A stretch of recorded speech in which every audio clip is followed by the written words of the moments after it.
Merci. Olivier Dassault, pour le commerce extérieur. Monsieur le Président, Monsieur le Ministre, j'ai 4 questions. En fait, je n'en ai que 3, puisque mon collègue Gorge en a déjà posé une dans mon domaine de compétence. Mais je vais quand même la reposer.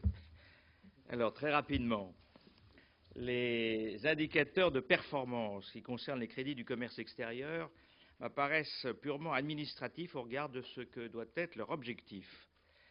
Stimuler la capacité d'exportation de nos entreprises, et particulièrement de nos PME. Les indicateurs concernent en effet le nombre d'entreprises clientes de prestations payantes d'Ubifrance, ainsi que leur taux de satisfaction. Là, rien à dire. Les 2 indicateurs, d'ailleurs, sont satisfaisants, mais pendant ce temps, le solde de notre commerce extérieur se dégrade et le nombre de PME exportatrices diminue. Monsieur le ministre, pensez-vous que les indicateurs actuels aient un sens et ne conviendrait-il pas, à ce moment-là, d'en établir de nouveaux? Deuxième question. Le dispositif d'aide au commerce extérieur repose sur l'action de plusieurs acteurs.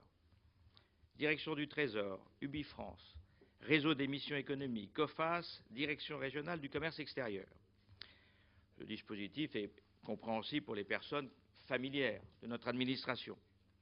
Il l'est moins pour des chefs d'entreprise et surtout des chefs de petites entreprises qui ne disposent pas de services dévolus à l'exportation dans leur entreprise. Et c'est là où je reviens sur la question de mon collègue Gorge. Que pensez-vous de l'idée consistant à créer un guichet unique pour les exportateurs au sein des chambres de commerce et d'industrie? Troisième question. Le réseau des missions économiques à l'étranger fait actuellement l'objet d'un redéploiement, avec la fermeture de plusieurs postes en Europe occidentale et la création de nouveaux postes en Asie et notamment en Chine. Pouvez-vous nous indiquer quelles sont les perspectives d'avenir? Quelles sont les zones géographiques où se fermeront et quelles sont les zones géographiques où s'ouvriront de nouvelles missions? Enfin, pourrait-on tenir compte, dans le choix de nos ambassadeurs et consuls de France, dans des régions commerciales stratégiques et sensibles, de leurs connaissances, de leurs compétences, voire de leur motivation sur les questions économiques? Il y a eu un grand progrès fait dans les ambassades et dans les missions économiques depuis près de 20 ans où je travaille sur ce sujet. Je crois que des progrès restent encore à faire et je voudrais être certain, Monsieur le Ministre, de votre motivation dans ce domaine. Je suis heureux également de m'adresser au président de la Commission des Affaires étrangères. Quatrième et dernière question.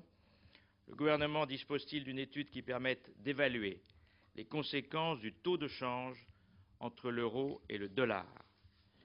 Car d'un côté, il ne faut pas l'oublier, l'euro fort atténue notre facture énergétique. De l'autre, il porte atteinte à nos exportations dès lors que des marchandises produites en zone euro vont vers la zone dollar. Quels sont les secteurs économiques les plus touchés par ce taux de change?